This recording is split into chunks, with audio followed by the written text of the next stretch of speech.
शिव पुराण विज्ञेश्वर संहिता में भक्तगणों आज आपको शिव नाम का जप तथा भस्म धारण की महिमा, त्रिपुंड की देवता और स्नान आदि का प्रतिपादन की कथा सुनाऊंगा। आप इसको ध्यानपूर्वक सुने और इस चैनल को लाइक करें, सब्सक्राइब जरूर करें। कथा सुनिए। ऋषि बोले, महाभाग व्यास शिष्य सूत जी, आपको नमस्कार है। अब आप उस परम उत्तम भस्म महात्म्य का ही वर्णन कीजिए। भस्म महात्म्य, रुद्राक्ष महात्म्य तथा उत्तम नाम महात्म्य, इन तीनों का परम प्रसन्नता पूर्वक प्रतिपादन कीजिए और हमारे हृदय को आनंद कीजिए। सूत जी ने कहा, महर्षियों, आपने बहुत उत्तम बात पूछी है। यह समस्त लोगों के लिए हितकारक विषय है। जो लोग भगवान शिव की उपासना करते हैं वे धन्य हैं, कृतार्थ हैं। उनका देह धारण सफल है तथा उनके समस्त कुल का उद्धार हो गया। जिनके मुख में भगवान शिव का नाम है, जो अपने मुख से सदा शिव और शिव इत्यादि नामों का उच्चारण करते रहते हैं, पाप उनका उसी तरह स्पर्श नहीं करते जैसे खरीद वृक्ष के अंगार को छूने का साहस कोई प्राणी नहीं कर सकते। हे श्री शिव, आपको नमस्कार है। श्री शिवाय नमस्तुभ्यम। ऐसी बात जब मुंह से निकलती है तब वह मुख समस्त पापों का विनाश करने वाला पावन तीर्थ बन जाता है। जो मनुष्य प्रसन्नतापूर्वक उस मुख का दर्शन करता है, उससे निश्चय ही तीर्थ सेवन जनित फल प्राप्त होता है। ब्राह्मणों, शिव का नाम, विभूति, भस्म तथा रुद्राक्ष, ये तीनों त्रिवेणी के समान परम पुण्यमय माने गए हैं। जहाँ ये तीनों सुखतर वस्तुएं सर्वदा रहती हैं, उसके दर्शन मात्र से मनुष्य त्रिवेणी स्नान का फल पा लेता है। भगवान शिव का नाम गंगा है, विभूति यमुना मानी गई है तथा रुद्रांश को सरस्वती कहा गया है। इन तीनों की संयुक्त त्रिवेणी समस्त पापों का नाश करने वाली है। श्रेष्ठ ब्राह्मणों, इन तीनों की महिमा को लक्षण भगवान महेश्वर के बिना दूसरा कौन भली भांति जानता है। इस ब्रह्मांड में जो कुछ है वह सब तो केवल महेश्वर ही जानते हैं। विप्रगण, मैं अपनी श्रद्धा भक्ति के अनुसार संक्षेप से भगवान नाम की महिमा का कुछ वर्णन करता हूँ। तुम सब लोग प्रेम पूर्वक सुनो। यह नाम महात्मा समस्त पापों को हर लेने वाला सर्वोत्तम साधन है। शिव इस नाम रूपी दवा नल से महान पातक रूपी पर्वत अनायासी भस्म हो जाता है। यह सत्य है, सत्य है, इसमें शेष नहीं है।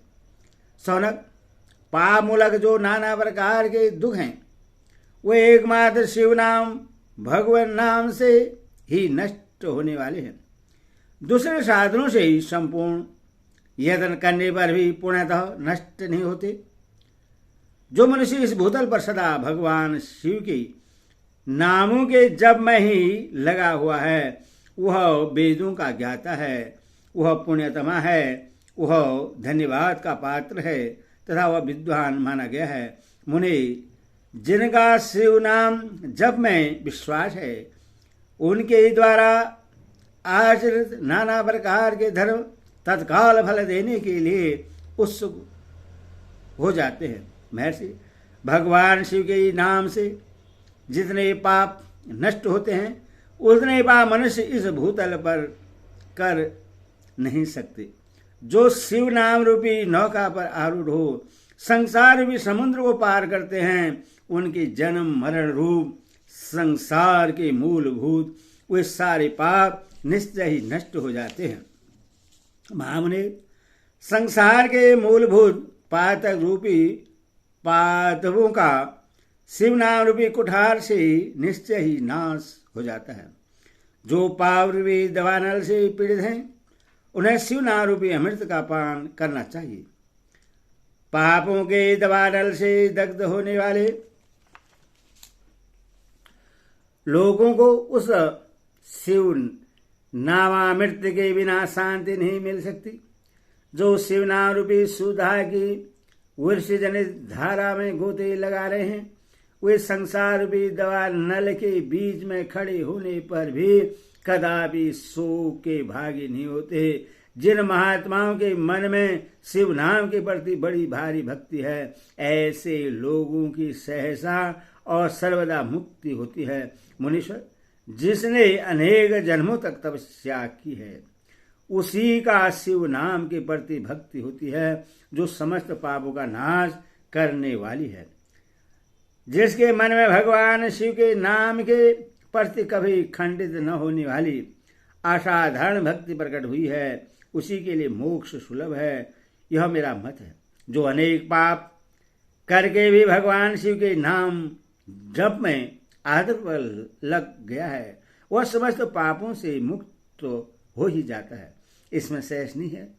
जैसे वन में दवा नल से दग्ध हुए वृक्ष भस्म हो जाते हैं, उसी प्रकार शिव नाम रूपी दवा नल से दग्ध होकर उस समय तक के सारे पाप भस्म हो जाते हैं।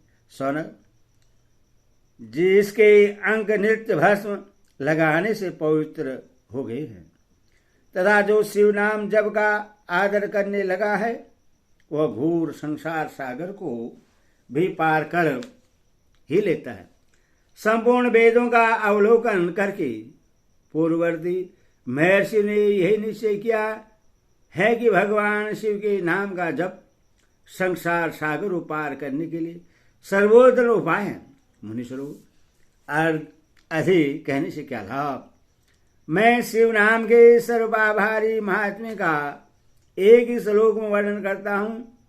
भगवान शंकर के एक नाम में भी पाप हरण की जितनी शक्ति है, उतना पातक मनुष्य कभी कर नहीं सकता।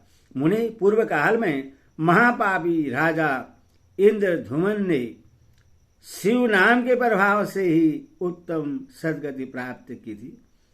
इसी तरह कोई ब्राह्मणी युवती भी जो बहुत पाप कर चुकी थी, शिव नाम के प्रभाव से उत्तम गति को प्राप्त हुई।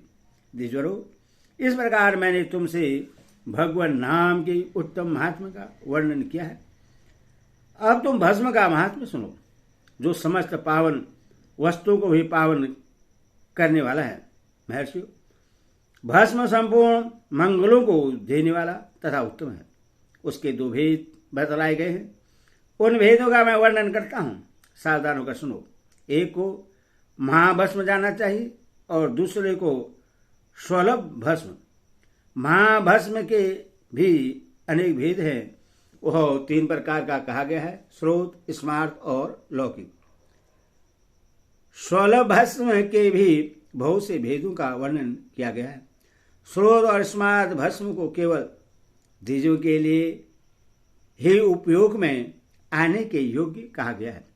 तीसरा जो लौकिक भस्म है, वह अन्य सब लोगों के भी उपयोग में आ सकता है। श्रेष्ठ महर्षि ने यह बतलाया है कि द्विजों को वैदिक मंत्र के उच्चारण पूर्वक भस्म धारण करना चाहिए। दूसरे लोगों के लिए बिना मंत्र के ही केवल धारण करने का विधान है। जले हुए गोबर से प्रकट होने वाला भस्म आग्नेय कहलाता है। महामुने वह भी त्रिपुंड का द्रव्य है, ऐसा कहा गया है। अग्निहोत्र से उत्पन्न हुए भस्म का भी मनीषी पुरुषों को संग्रह करना चाहिए। अन्य यज्ञ से प्रकट हुआ भस्म भी त्रिपुंड धारण के काम में आ सकता है। जवालोपनिषद में आए हुए अग्निह इत्यादि 7 मंत्रों द्वारा जल में सिद्ध भस्म से धुलन विभिन्न अंगों में मर्दन या लेपन करना चाहिए। महर्षि जवाली ने सभी वर्णों और आश्रमों के लिए मंत्र से या बिना मंत्र के भी आदर पूर्वक भस्म से त्रिपुंड लगाने की आवश्यकता बतलाई है। समस्त अंगों में सजल भस्म को मलना अथवा विभिन्न अंगों में तिरसा त्रिपुंड लगाना, इन कार्यों को मोक्षार्थी पुरुष परमार्थ से भी न छोड़े, ऐसा सूर्य जी का आदेश है। भगवान शिव और विष्णु ने भी त्रिपुंड धारण किया है। अन्य देवियों सहित भगवती उमा और लक्ष्मी देवी ने भी वाणी द्वारा इसकी प्रशंसा की है। ब्राह्मणों, क्षेत्रों, वैश्यों, शूद्रों, वर्णशंकरों और जाति भ्रष्ट पुरुषों ने भी उद्धूलन एवं त्रिवर्ण के रूप में भस्म धारण किया है। इसके पश्चात भस्म धारण तथा त्रिवर्ण की महिमा एवं विधि बतलाकर सूत जी ने फिर कहा, महर्षियों, इस प्रकार मैंने संक्षेप से त्रिपुंड का महात्म्य बतलाया है। यह समस्त प्राणी के लिए गोपनीय रहस्य है, अतः तुम्हें भी इसे गुप्त ही रखना चाहिए। मुनिवरु, ललाट आदि सभी निर्दिष्ट स्थानों में जो भस्म से 3 तिरछी रेखाएं बनाई जाती हैं, उन्हीं को विद्वानों ने त्रिपुंड कहा है। भौं के मध्य भाग से लेकर जहां तक भौं का अंत है, उतना बड़ा त्रिपुंड ललाट में धारण करना चाहिए। मध्यमा और अनामिका अंगुली से 2 रेखाएं करके बीज में, मध्यमा और अनामिका अंगुली से 2 रेखाएं करके बीच में अंगुष्ठा द्वारा प्रतिलोम भाव से की गई रेखा त्रिपुंड कहलाती है। अथवा बीज की 3 अंगुलियों से भस्म लेकर यत्नपूर्वक भक्ति भाव से ललाट में त्रिपुंड धारण करे। त्रिपुंड अत्यंत उत्तम तथा भोग और मोक्ष को देने वाला है। त्रिपुंड की 3 रेखाओं में से प्रत्येक के 9 देवता हैं, जो सभी अंगों में स्थित हैं। मैं उनका परिचय देता हूं, सावधान होकर सुनो। मुनिवरों, पर्वण का प्रथम अक्षर अकार, ग्रहपत्य, अग्नि, पृथ्वी, धर्म, रजोगुण, ऋग्वेद, क्रियाशक्ति, प्रातः, सेवन तथा महादेव, ये त्रिपुंड की प्रथम रेखा के 9 देवता हैं। यह बात शिव दीक्षा परायण पुरुषों को अच्छी तरह समझ लेनी चाहिए। पर्वण का दूसरा अक्षर उकार, दक्षिणाग्नि, आकाश, सत्वगुण, यजुर्वेद, मध्य दिन सेवन, इच्छा शक्ति, अंतरात्मा तथा महेश्वर, ये दूसरी रेखा के 9 देवता हैं। पर्वण का तीसरा अक्षर मकार, आह्वान, अग्नि, परमात्मा, तपोगुण, धूलोक, ज्ञान शक्ति, सामवेद,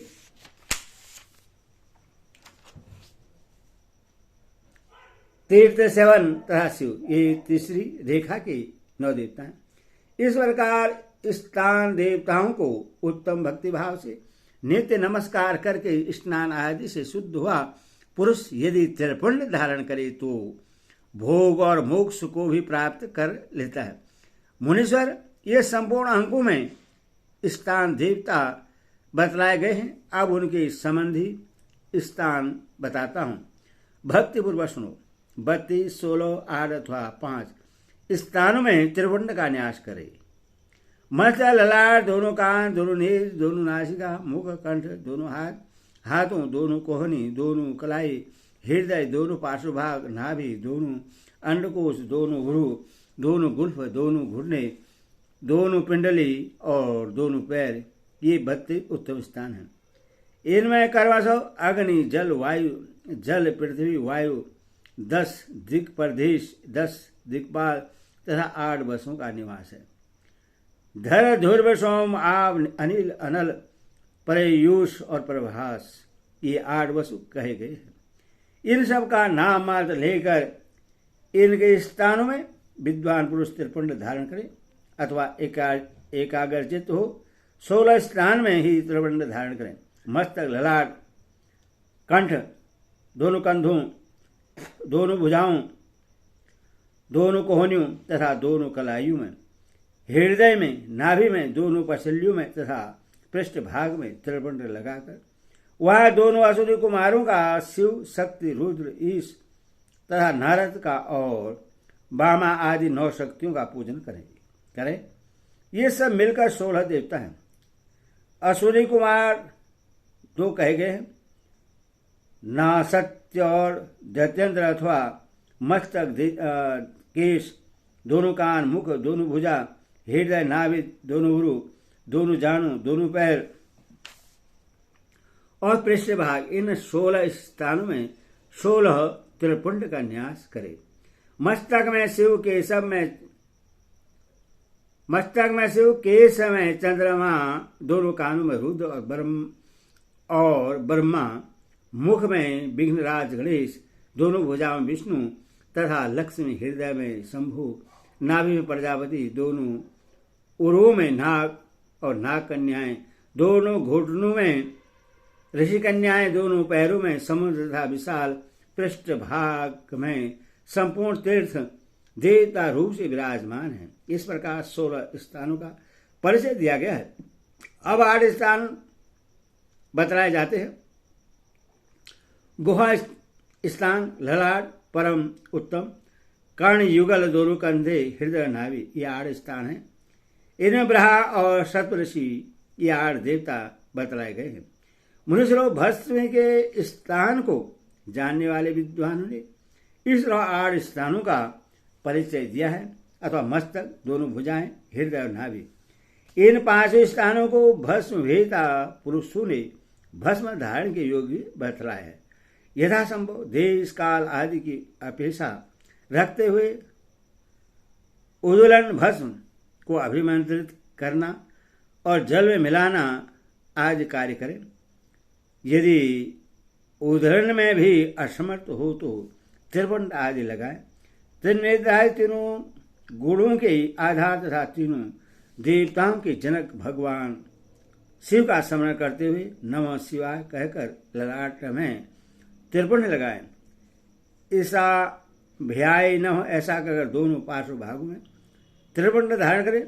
बीजाभ्याम न हो, यह बोलकर दोनों कलाइयों में भस्म लगाए। पितृभ्याम नमः कहकर नीचे के अंग में, उमेशाभ्याम नमः कहकर ऊपर के अंग में, तथा भीमाय नमः कहकर पीठ में तथा सिर के पिछले भाग में त्रिपुंड लगाना चाहिए। ओम नमः शिवाय, ओम नमः शिवाय।